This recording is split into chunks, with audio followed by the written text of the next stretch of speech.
নমস্কার, মার শেখানো রান্নার চ্যানেলে আপনাদের সবাইকে স্বাগত। আজ একাদশী স্পেশাল একটা বাদাম ভুনার রেসিপি নিয়ে চলে এসেছি। এর জন্য ভিজিয়ে রাখা বাদাম ভালো করে সেদ্ধ করে নেব।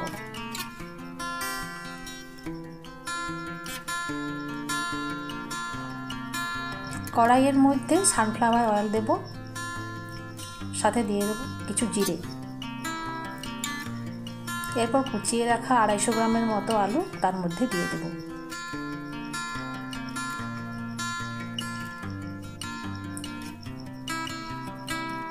একটু ভেজে নেব।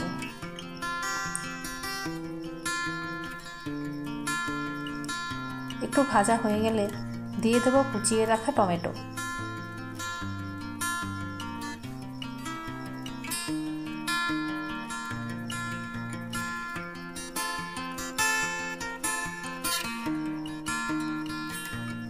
সাথে দেব সামান্য সন্দক লবণ।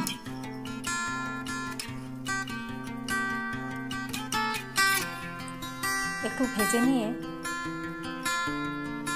সাথে দিয়ে দেব কোচানো কাঁচা লঙ্কা।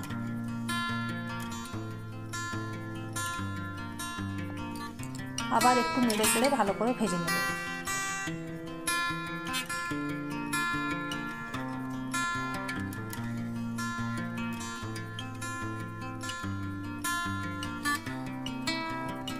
টমেটো একটু গলে গেলে সেদ্ধ করে রাখা বাদাম এর মধ্যে দিয়ে দেব। বাদাম যেন এভাবে সেদ্ধ হয়, না হলে এই রেসিপিটি ভালো হবে না। এভাবে বাদাম সেদ্ধ করতে আমাকে 15 থেকে 20টি সিটি দিতে হয়েছে।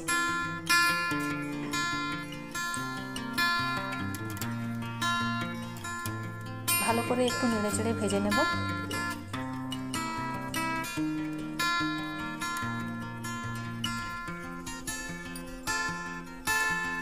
ভাজা হয়ে গেলে জল ঢেলে দেব এবং ঢাকা দিয়ে কিছুক্ষণ সেদ্ধ হতে দেব।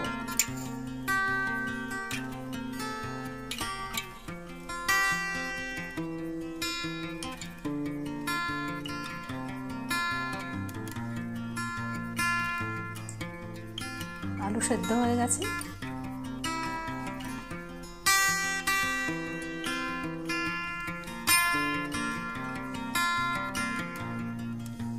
দিয়ে দেবো ভেজে রাখা জিরা গুঁড়ো। তৈরি হয়ে গেল খুবই সুস্বাদু বাদাম ভুনার রেসিপি। চলো আজ রান্নার সাথে সাথে চন্দন গাছের জন্ম বৃত্তান্ত নিয়ে তোমাদের সাথে কিছু কথা আলোচনা করি। এই গল্পটি ছোটবেলায় আমি আমার ঠাকুরদার কাছ থেকে শুনেছি। দেবর্ষী নারদ একবার বৈকুণ্ঠ ধামে গেছে ভগবান নারায়ণ ও লক্ষ্মী মাতার সাথে দেখা করতে।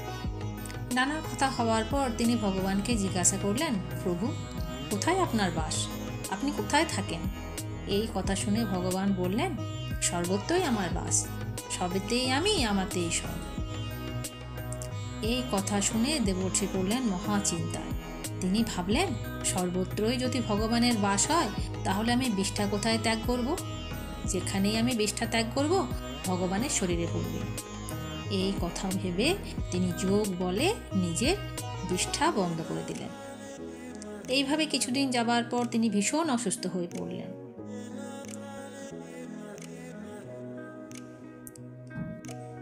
দিনে দিনে তার নাওয়া, খাওয়া, হাঁটা, চলা সমস্ত কিছু বন্ধ হয়ে গেল।